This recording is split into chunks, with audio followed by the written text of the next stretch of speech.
Salam sejahtera, terima kasih karena bersama dengan saya di Nazilin Unity Channel. Persoalan tentang case Zara Khairina yang pertama dan yang selalu ditanya.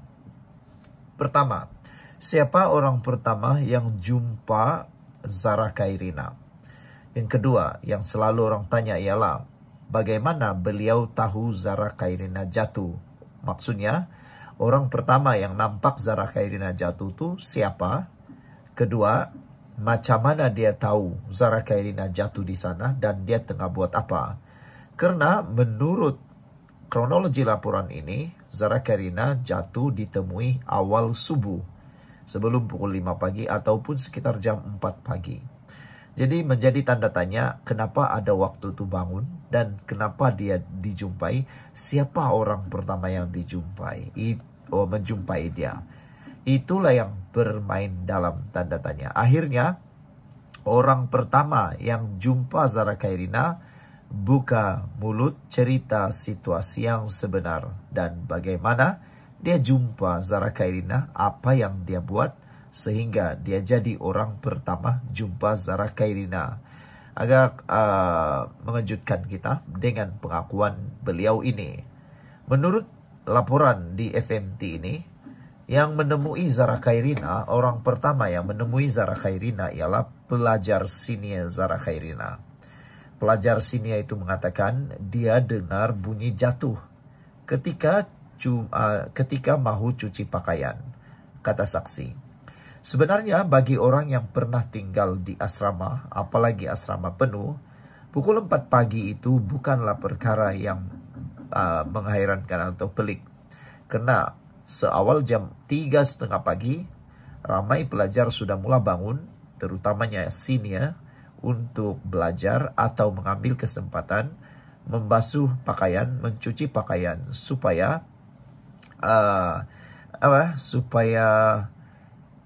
ada masa dan tidak perlu berebut dengan orang lain.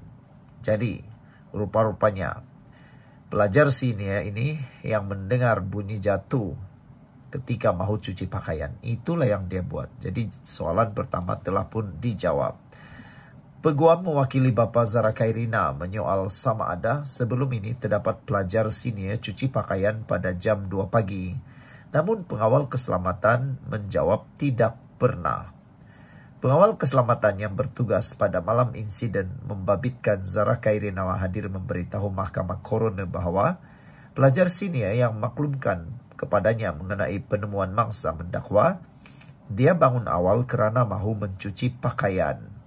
Lina Mansoding alias Jaliha 65 tahun berkata, pelajar senior berkenaan merupakan individu pertama menemukan pelajar tingkatan 1 itu dalam keadaan tidak sedarkan diri pada 16 Julai lalu. Ibu kepada 4 anak itu berkata demikian ketika disoal peguam Joan Goh yang mewakili seorang remaja didakwa membuli si mati pada hari ke-7 inkues kematian remaja berkenaan. Sebelum kita teruskan ulasan ini, jangan lupa tinggalkan komen Anda dengan tanda pagar Justice Zara. Tapi sebelum itu, izinkan dulu saya kongsi dengan Anda semua. Ini terapi imun Transofactor for Life. Terapi imun yang mendidik, mengangkat imun badan kita.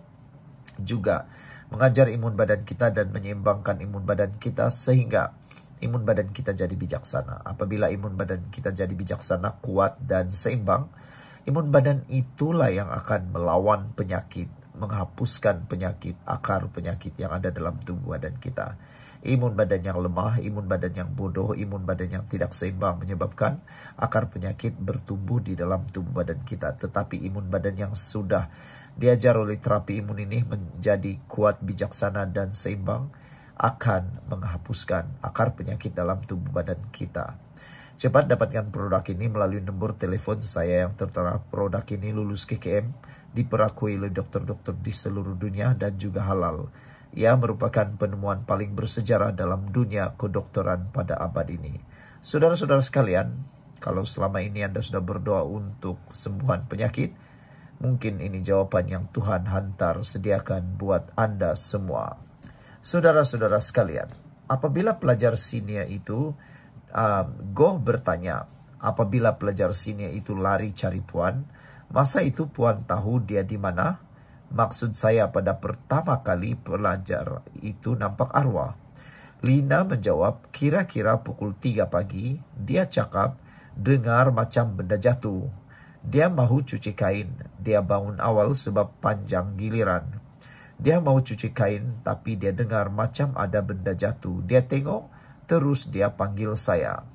Sementara itu ketika disoal peguam, Nurul Rafika Abdul Mutolib yang mewakili Bapa Zara, Lina berkata kebiasaannya pelajar asrama mencuci pakaian sekitar 10 malam, yaitu selepas sesi prep kelas malam, sama ada bersama rakan atau secara sendiri. Nurul Rafika menyoal sepanjang pengalaman Puan, adakah biasa pelajar berjalan di pekarangan asrama sekitar pukul 2 pagi? Lina menjawab, tidak. Kalau pukul 2 pagi jarang, tidur sudah.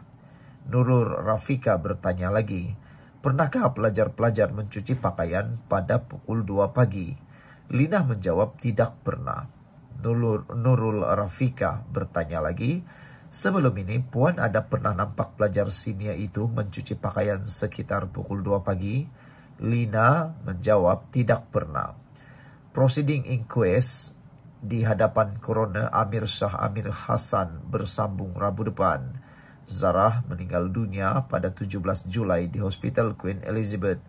Pelajar itu dimasukkan ke hospital berkenan sehari sebelum setelah ditemukan tidak sadarkan diri di longkang berhampiran asrama sekolahnya dipapar pada 4 pagi. Sekian dulu untuk kali ini. Jangan lupa tinggalkan komen Anda. Bye-bye.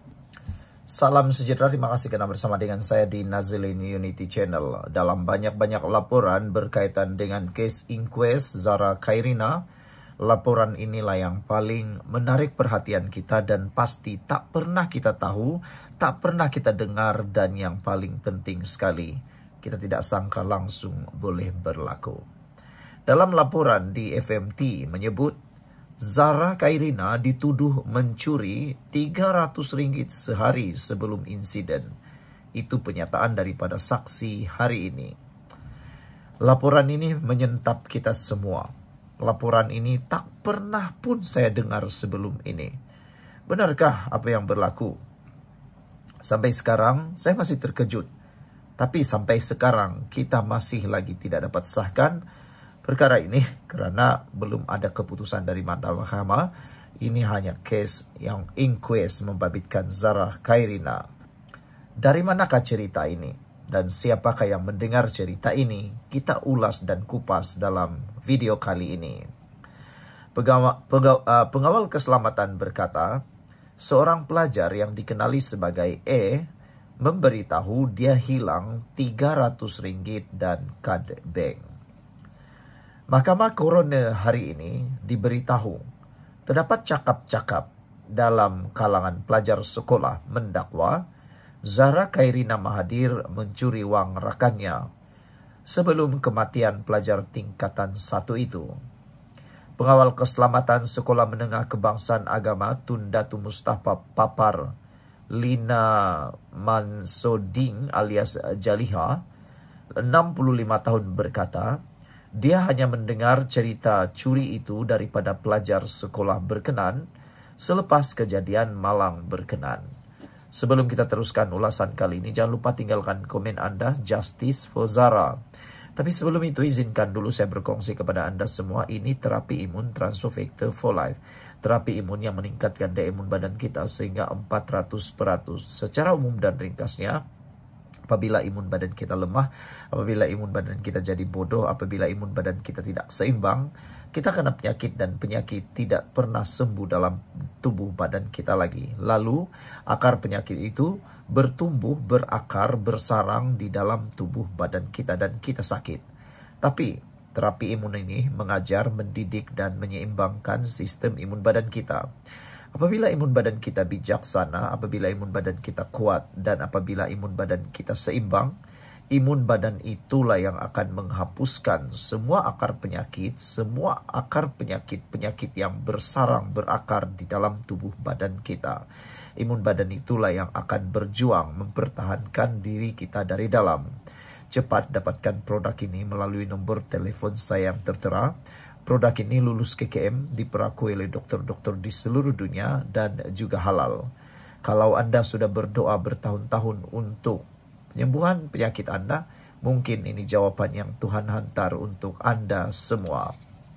Pengawal sekolah menengah kebangsaan agama Tun Datu Mustafa mengatakan, dia hanya mendengar cerita curi itu daripada pelajar sekolah berkenan selepas kejadian malang berkenan. Ibu kepada 4 anak yang bertugas di sekolah berkenan sejak tahun 2012 itu menyatakan demikian ketika menjawab soalan peguam keluarga Zara, Sahlan Jufri pada hari ke-7 proceeding inquest. Sahlan bertanya, untuk kejadian kes Zara ini, ada puan dengar apa-apa cerita di sekolah daripada budak-budak? Lina menjawab, selepas kejadian itu memang ada dengar budak-budak cakap, disebutnya Zara itu dituduh mencuri. Saksi ke-6 inquest kematian Zara itu berkata, seorang pelajar perempuan dikenali sebagai E menemuinya di kawasan jemuran pakaian sehari sebelum insiden malang itu dan memberitahu wang RM300 serta kad bank di dalam beg sekolahnya telah hilang. Pelajar E tidak menyebut siapa yang dia tuduh. Selepas kejadian, barulah saya dengar rupa-rupanya Zarah dituduh mencuri duit pelajar E, katanya. Puan, kata Sahlan, pelajar E ada jumpa Puan pasal tuduhan curi ini? Lina menjawab, dia cakap, anti. Duit saya hilang dalam beg sekolah. Saya tanya kenapa tidak beritahu pengawal siang hari. Dia jawab dia diam sahaja. Kemudian saya tanya berapa banyak duit hilang. Dia kata RM300 dengan kad bank sekali. Saya tanya lagi, kenapa bawa duit banyak, sepatutnya simpan dengan guru. Tapi dia tidak cakap siapa yang curi. Apabila ditanya kenapa hanya Zara yang dituduh, Lina menjawab, saya tidak tahu. Lina berkata, pelajar E mengadu perkara itu kepada pelajar tingkatan 4 kerana semua bilik yang dihuni pelajar-pelajar tingkatan 1 di aras 3 bangunan asrama itu adalah di bawah jagaan pelajar tingkatan 4. Saksi berkata, dia tidak tahu apa yang dilakukan pelajar tingkatan 4 selepas wujudnya tuduhan curi itu. Namun, saksi tidak menolak kemungkinan pelajar tingkatan 4 memanggil Zarah untuk bertanya mengenai perkara berkenaan. Menceritakan lebih lanjut, Lina berkata perkara itu kemudian diketahui seorang warden lelaki menerusi ketua dom Zarah yang juga pelajar tingkatan 4. Lina berkata dia tidak pernah mendengar cerita lain mengenai Zarah selain tuduhan curi. Prosiding hadapan Coroner Amir Shah Amir Hassan bersambung 2.15 petang. Zara, 13 tahun, meninggal dunia di Hospital Queen Elizabeth pada 17 Julai. Dia dimasukkan ke hospital berkenan sehari selepas ditemukan tidak sedarkan diri di longkang berhampiran asrama sekolah di Papar pada jam 4 pagi. Pada 13 Ogos, Jabatan Peguam Negara mengarahkan inquest dijalankan selepas meneliti laporan siasatan dikemukakan pihak polis.